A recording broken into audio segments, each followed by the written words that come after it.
ওকে, আমরা রেঞ্জ ফাংশনটাকে আমরা যদি সামারি করি, রেঞ্জ ফাংশনের সিনট্যাক্সটা আমরা যদি লিখি, হুম, এটা আর একটু ছোট করে লিখি লেখাটা।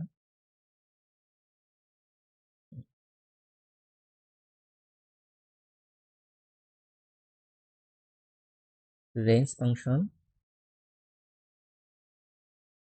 কয়ভাবে লেখা যায়? রেঞ্জ শুধুমাত্র ব্র্যাকেটের মধ্যে যদি একটা মাত্র ভ্যালু দিই, সেটা হবে কি এন্ড বোঝাবে। অর্থাৎ আমরা যদি বলি যে রেঞ্জ 5, তার মানে কি সে 0 থেকে শুরু করলো, 5-এর আগ পর্যন্ত সংখ্যা তৈরি করবে, 3 4 5, 1 0 1 2 3 4। এবার আমরা যদি বলি যে না, আমরা 0 থেকে শুরু করব না, আমরা 1 থেকে শুরু করতে চাইতেছি, 1 থেকে 4 পর্যন্ত দেখাবো, তাহলে রেঞ্জ স্টার্ট এবং কমা এন্ড। অর্থাৎ রেঞ্জের পর ব্র্যাকেটের মধ্যে দুইটা ভ্যালু যদি দিই, 1 আর 5 দিই, তার মানে কি সে কি বোঝাচ্ছে? সে এখানে বোঝাচ্ছে যে প্রথমে 1 তৈরি করলো, 1 থেকে শুরু করলো, 5-এর আগ পর্যন্ত দেখাবে। এটা কি বলে? এটা হলো এন্ড, এটা এন্ড আর এটা স্টার্ট। 1 থেকে শুরু করবে, 5-এর আগ পর্যন্ত দেখাবে, 2 3 4। এবার যদি আমরা বলি যে রেঞ্জ, তিনটা ভ্যালু যদি দিই ব্র্যাকেটের মধ্যে, স্টার্ট, এন্ড আর এটাকে বলা হয় স্টেপ। আমরা যদি এভাবে লিখি রেঞ্জ 1,5,1 দিলাম, তার মানে কি সে প্রতিবার 1 যোগ করে করে সংখ্যা তৈরি করবে। প্রথমে 1 তৈরি করলো, 1 তৈরি করবে, 1 তৈরি করার পর 1-এর সাথে 1 যোগ করলে 2 তৈরি করবে, 2-এর সাথে 1 যোগ করে 3, 3-এর সাথে 1 যোগ করে 4।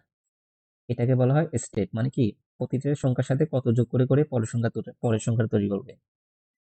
স্টেপে যা দিবেন সেটা কিভাবে আগের সংখ্যার সাথে যোগ করে পরের সংখ্যাটা তৈরি করবে। আমরা যদি বলি রেঞ্জ 1,5,2, তার মানে কি যে প্রথমে 1 তৈরি করলো, 1 তৈরি করার পর 1-এর সাথে 2 যোগ করে পরের সংখ্যা তৈরি করলো, এভাবে করে সে যাবে।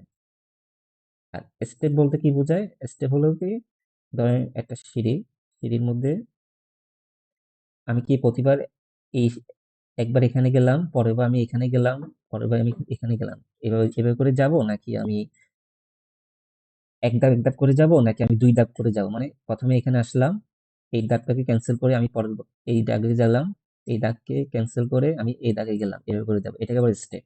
মানে কত যোগ, আমি কি এক ধাপ করে যাব, নাকি আমি দুই ধাপ করে যাব, নাকি এক ধাপ করে যাব, এটা হচ্ছে স্টেপ। তাহলে আর রেঞ্জের ক্ষেত্রে আরেকটা জিনিস যেটা মনে রাখবেন, রেঞ্জ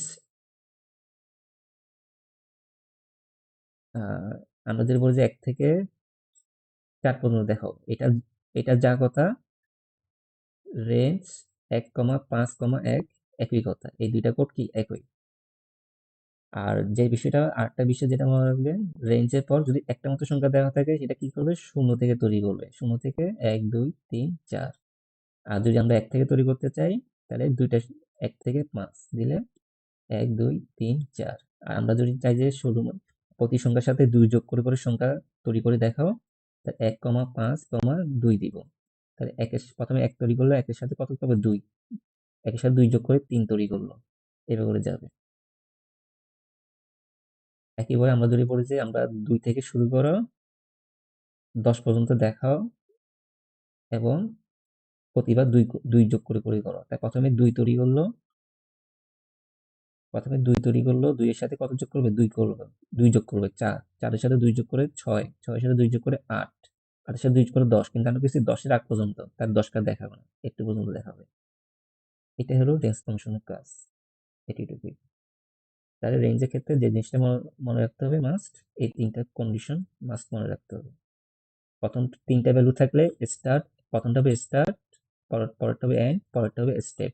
3টা ভ্যালু যদি ব্র্যাকেটের মধ্যে 3টা ভ্যালু দিলে, প্রথমটা হবে স্টার্ট, পরেরটা হবে এন্ড, পরেরটা হবে কি স্টেপ। আর দুইটা ভ্যালু থাকে, প্রথমটা হবে স্টার্ট বোঝাবে, পরেরটা বোঝাবে এন্ড। আর একটা ভ্যালু থাকলে শুরু বোঝাবে এন্ড, মানে কত পর্যন্ত, কত আগ পর্যন্ত সংখ্যা দেখাবো। এটাই হচ্ছে রেঞ্জ ফাংশনের কাজ।